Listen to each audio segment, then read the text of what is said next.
Welcome to Sitting with Sallie. My guest today is Darlene MacGillivray, the Executive Director of the Kenora and Lake of the Woods Regional Community Foundation. Thank you so much for having me in today, Sallie. My pleasure. And Darlene, you are the biggest fan cheerleader for the Community Foundation. Absolutely. We were established in 2004 as a result of the hard work of many community-minded volunteers such as Don Parfit, Randy Seller, Lauren Temple, and the idea came from Dale and Cindy Hogg. They were aware of community foundations across Canada. Currently there's about 191 of them. And they felt that Kenora specifically and Northwestern Ontario needed a vehicle like a community foundation. So the mission of all community foundations across Canada and the world are the same. We are there to improve community living and the quality of life for residents and visitors. Here in the Kenora catchment area, which is around the Lake of the Woods. So we follow the lake, we start at the Manitoba border, we go east to Willard Lake, we go north to Grassy Narrows and Wabsamung, we go all the way down to Nestor Falls and Anigaming and Whitefish Bay. So again, the mandate of community foundations is the same, we just operate on a different catchment area. So we work with donors from all walks of life. Our smallest gift, which was a major gift to us, was 41 cents. Our biggest gift so far has been $500,000. And all these donors share the same quality. They want to grow their community. They want to improve the standard of living. They want to support the charitable sector. And they do that by making gifts to us. And there's a difference there, such as the library, the museum, the hospital, all the smaller charities. They take money in and they spend it because they need books, they need life-saving equipment, they're running programs out of the museum. We take the donations in from our donors, we pool them together, they're called endowment funds, and we only use the interest or the investment growth or the dividends at the end of the year to make the grants out to the charities. So the Community Foundation is a nonprofit organization. Yes. You are its director. That's right. And you need people to donate. Yes, and we have that. And we started at zero. Don Parfit always likes to say in 2004 we were at zero. And right now, coming towards the end of 2017, we have more than, for Little Kenora, $4.5 million that our donors have contributed. And that's in under 15 years. Absolutely. Now, we're fortunate that the community has embraced the concept of helping the charitable sector. And little did we know when we started this that there are more than 50, 60 active charities all around the lake and all the volunteers that are helping to make this region a better place. So it's a natural fit that donors want to help where they live, where they vacation. And of course, the lake has attracted so many families over generations. And we find that these families dearly love Kenora. If they're not here, they're dreaming about being here. And they want to make a lasting gift. Well, the nonprofit in Ontario, there are over 46,000 nonprofits in Ontario. Yes. And of course, governments can't support all of them. Exactly. So you're talking about all kinds of nonprofits in our area. Some get some government money, some don't, but they have to look elsewhere. And the Community Foundation is a huge supporter of them. A huge vehicle in support of the charitable sector. And as you said, 46,000 charities right in Ontario. Across Canada, there's upwards of 80,000. But again, that number of community foundation, there's 191. So they're based out of communities, just like Kenora. Not every community has a community Not every community has a community foundation, but many can link up to their community foundations within the region. We have had great mentorship from the Winnipeg Foundation. They have helped to train us. They have helped to lead us. They have made gifts to us. Their staff has been down here helping us grow. And the Thomas Sill Foundation, out of Winnipeg as well was a major player in helping us get established, because at the time, back in 2003, 2004, they had a 50 cent on the dollar campaign. If a community foundation could raise 200,000 in assets, they would provide 100,000 in assets. But there's only one catch. You had to be in Manitoba. And of course we weren't. We're close. We've talked about it. Yes. We used to be in Manitoba, but not today. So it took about 15 years from the names that I'd mentioned, Don Parfit, Randy Seller, Lauren Temple, Dale and Cindy Hogg, to work together to impress the need of the Community Foundation being established to others, such as the municipality of Kenora, who turned out to be a tremendous supporter, and to the Thomas Sell Foundation. So Don Parfit was the mayor of Keewatin for a number of years, and he was instrumental in having a building sold, the Incubator Mall in Keewatin, where the three municipalities, Kenora, Keewatin, and Jaffrey Malik, had put the money into the building. So when it was sold, Don Parfit said, hey, here's an opportunity to use the proceeds to start this community foundation. And that's exactly what happened. The proceeds were around 200,000. So he called up the Thomas Sell Foundation and said, great news. Pay up. We've got it. And they said, how did you ever manage that? We can't send it to you, 100,000 right in one check. We'll split it over 3 or 4 years, which was great, And another big event in the early 2000s was the sale of Moffat Family Communications by Randy Moffat. So Mr. Moffat sold his business for about $100 million, and he made that huge gift to the Winnipeg Foundation as an endowment fund to support the charitable sector, not just in Winnipeg, but in 12 other communities where his family had done business. One of them was Kenora. So all of a sudden, we had $50,000 coming to Kenora every year in support of children, families, and children's programs, because that's where the Moffat family felt they had been so fortunate, so privileged growing up in their family. They had their needs taken care of, and so many children and so many families have challenges, are facing challenges. So the Community Foundation, different from other kind of fundraisers, is sustainable, because you were saying the money goes into the endowment, and it's the interest or the dividends that are given out. That's right. Sustainability is huge. Yes, the balance at the end of December, our year end is December 31, so the balance that we have applied to the rate of return that we receive determines, through the direction of our finance committee and our board of directors, the amount we have to grant. So this year, we're granting $225,000, and in addition, there's generous donors that add to that. One of our most generous donors is Andrew Patterson and Lisa Patterson and their family. They firmly believe in Kenora. They're 5 and 6 generations of their family that has been here, and they wanted to start off a major gift campaign to the Community Foundation about 11, 12 years ago. They gifted $500,000 for First Nations youth apprenticeship programs. So they're helping First Nation students get their first summer jobs that will help them as a stepping stone to their future. So that was a tremendous gift.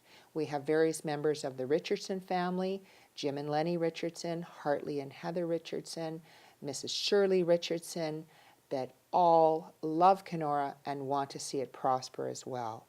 And I want to go back now to the gift of 41 cents, because gifts, I've talked about some of the higher end gifts. All gifts to the Community Foundation are important.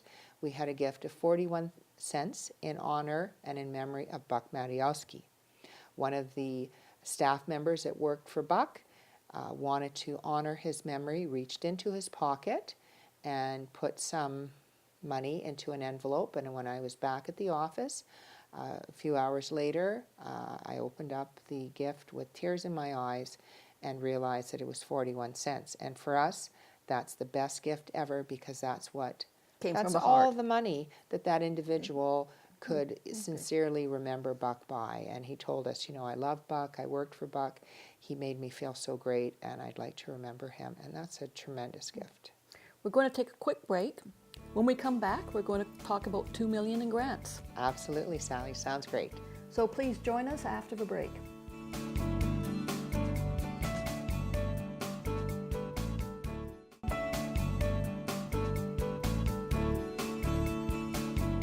Welcome to Sitting with Sallie. I have Darlene MacGillivray of a Community Foundation, and I like someone who comes with props. As we were talking just before the break, $2 million in grants. A milestone that we hit, Sally, at the end of 2016. So from 2004 to 2016, in 12 short years, we've hit this wonderful milestone of $2 million in grants. So that's to the charitable sector around the Kenora and Lake of the Woods. So all the charities that we can think of, the museum, the library, the Hospital Foundation has received over $100,000 in grants. All the smaller charities such as Lake of the Woods Concert Group, the Festival of the Arts, some animal welfare groups, and Soup to Nuts. It goes on and on and On Yes. and on and on. Yes, and I know Soup to Nuts, some of the churches with their feeding programs. Exactly, social welfare programs, environmental programs, health and wellness programs, the general needs of the community. We think of the railroad or museum that helps to promote tourism and history in the region.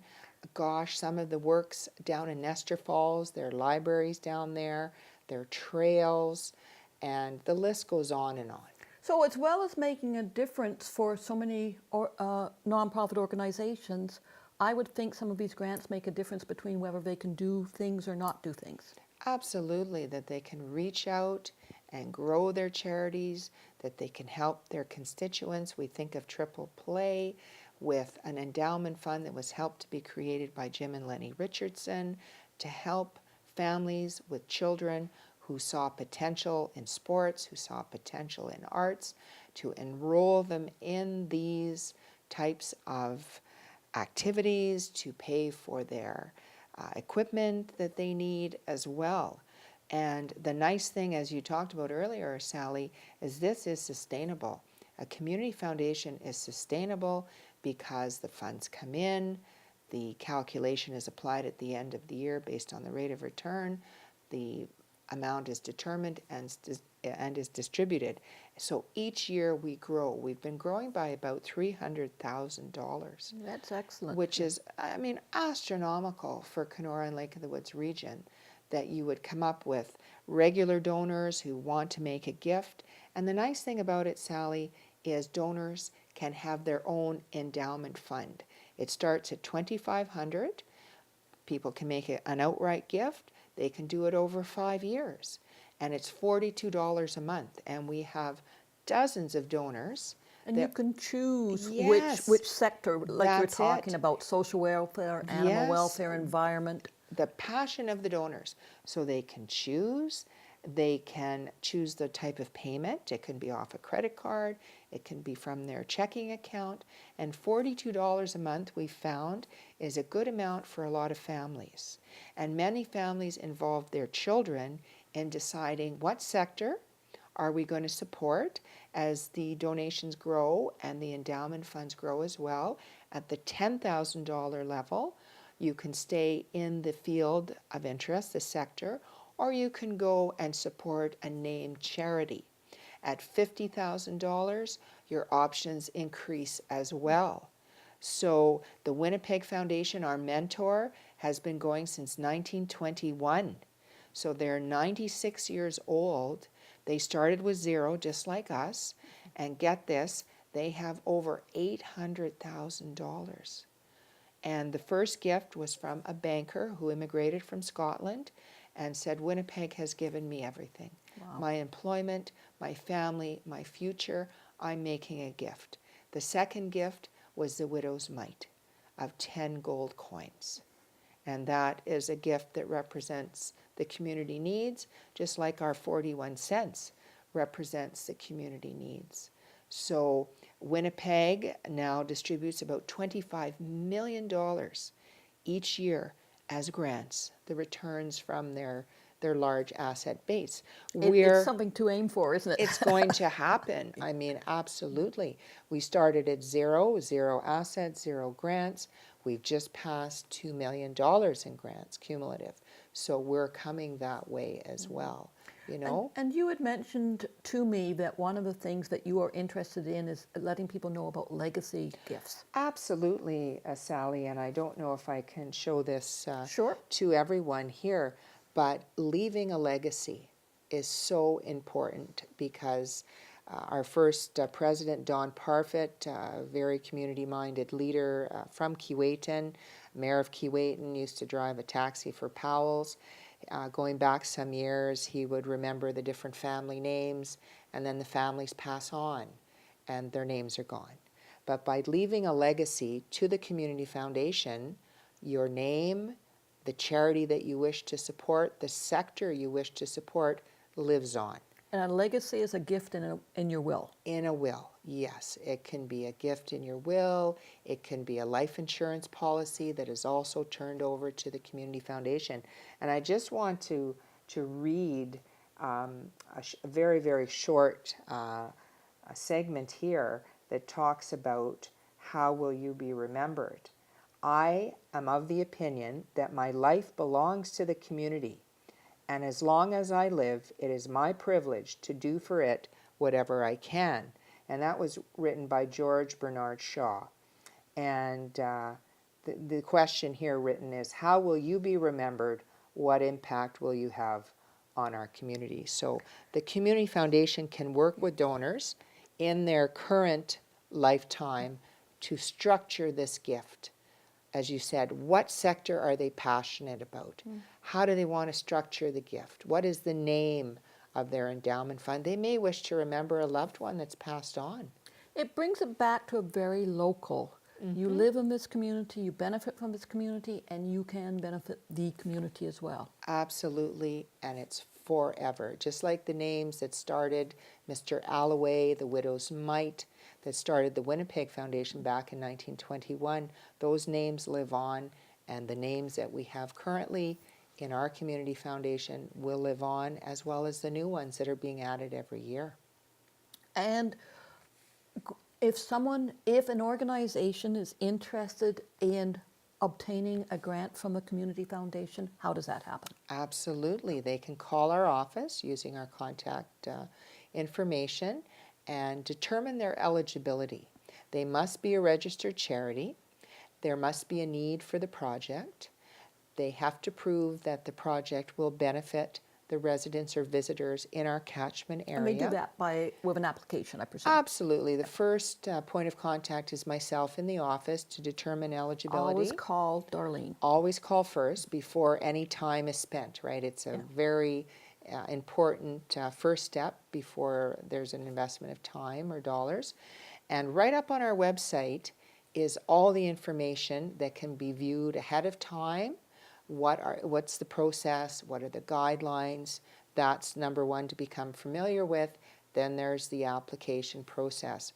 And it's not intimidating, it's not onerous, it's an opportunity to find out the contact information about the charity, the contact information about the person who's the lead, and then the details of the project. It's basically explaining what your organization is about, what is the project about, and why you need the money, and how the money will help the project. That's right. And from there, it goes for review by our grants committee. We have board members and community members who sit together usually 3 times a year because we have 3 granting cycles, and we have 12 to 14 members of that grants committee. So we review them all, they are all read over, then they're scored on a matrix, and they're evaluated against each other for the allocation of dollars. So it's quite a process. It's not taken lightly, it's taken very carefully and thoughtfully, with the first part being, of course, the reading over. There's discussion at the grants committee table of how to proceed. Then there's recommendations that go forward to the board of directors for review and approval. So the grants committee is like a steward of the money that is to be donated, given out. Exactly. And for those organizations that do receive grants, then there's a granting agreement to sign. So again, it's a careful process based on the Canadian Income Tax Act that you've applied for the money. Now you're going to formalize with us that you're using those dollars for what you said you needed. And at a certain time in the future, usually a year, there will be a post-grant report written to tell us how did the grant go, how was it received, what were some lessons learned, send us some photos and some closing thoughts. So that kind of almost completes the cycle. The Grants Committee performs site visits on various grants, again, just to find out how things went and what we can learn from them. Okay, we're going to take another short break. Please join us again in a few moments.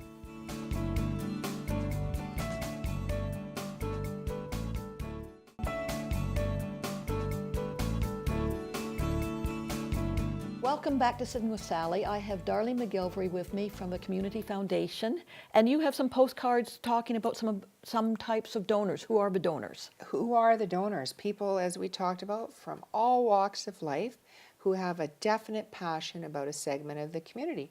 So the first one is from Irene Maunder, who lost both of her parents in a very short time frame and wanted to honor their commitment and volunteerism to the art community in Kenora. So her fund, in memory of her parents, goes to support artistic projects. The next one is Diane and Jim Clark, who are shown here planting their garden, seeds for the future, just like the seeds of their endowment fund that are going to support social welfare projects, perhaps feeding projects, perhaps with the needs of clothing for the Salvation Army.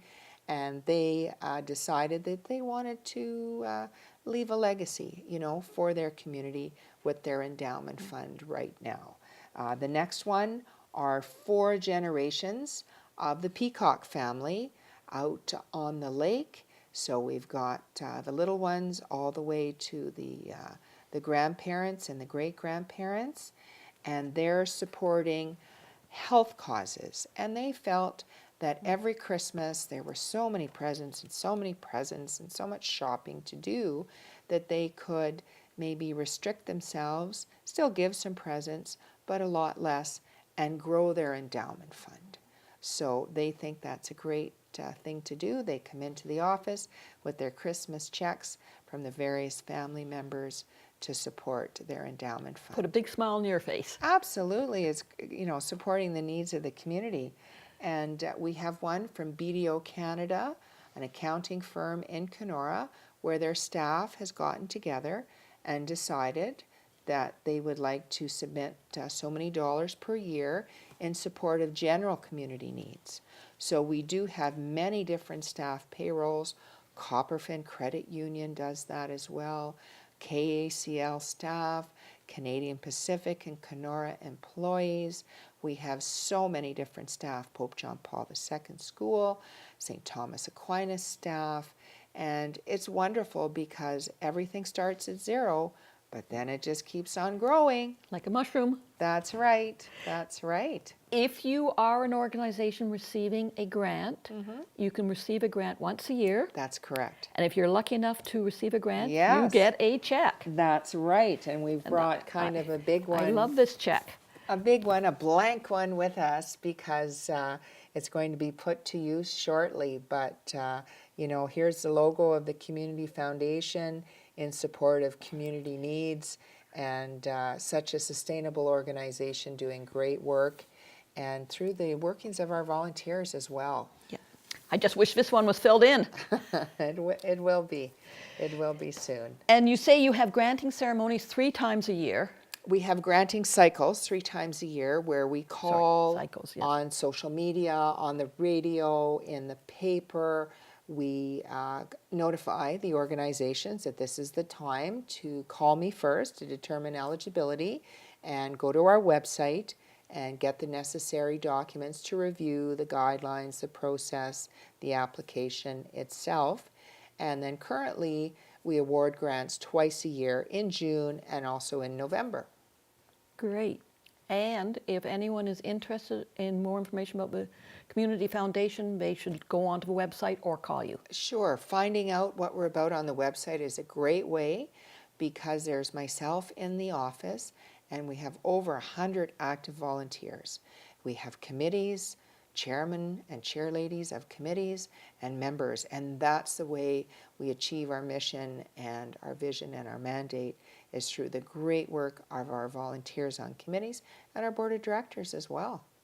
Darlene, this has been very interesting. It's really about Kenora and people interested in Kenora, supporting Kenora. Exactly, growing all the charities around the lake, and it's a great vehicle for sustainability of the charitable sector for today, the future, connecting donors with the causes they're most passionate about. Well, thank you for joining us, and thank you for joining us Sitting with Sallie. We will see you next time.